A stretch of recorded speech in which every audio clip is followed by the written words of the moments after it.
Бишкек шаарында күнүнө жеке унаасы менен жүргөндөрдүн саны 408 миңге жетет. Мындан тышкары аймактардан бери дегенде күн сайын 100 миң унаа кирип чыгат. Унаалардын 80%га жакыны 15 жыл мурда чыккандар. Ага кошумча жүргүнчү ташыган кичи бусиктердин 60% эскирген.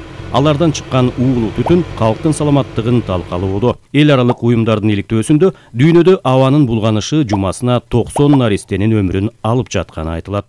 Бишкекте бул биринчи жол болуп атат, ушундай чоң массовый закуп автобусов дегендей бул туура нерсе.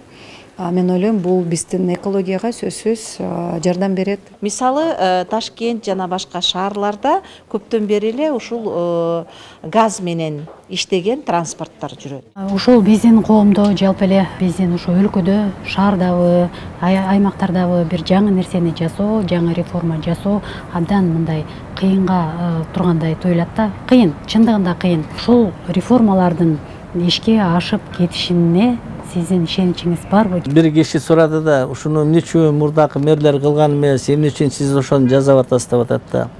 Эми 30 жылдан бери биз ушуну эртең элдерибиз эмне дейт, мен жаман көрүнбөйүн, 1 жыл иштейм, 2 жыл иштейм, тынч иштеп кете берейин деген подход болгондо, бирок будан кетишибиз керек да.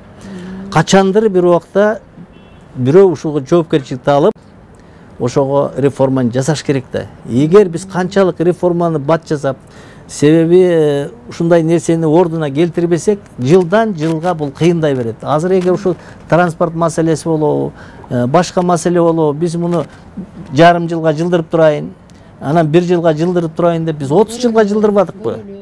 Ошон үчүн мына азыр бизге Садыр Нуркожоевич 1000 автобусту 100 миллион долларга алып келгенден кийин биз ушул реформаны туура жүргүзөлүк. Ошол келген 1000 автобус шаардын проблемасын чечсин деп биз күнү түн иштеп атабыз. Биз жоопкерчиликти сезебизби? Аягына чыгарабыз.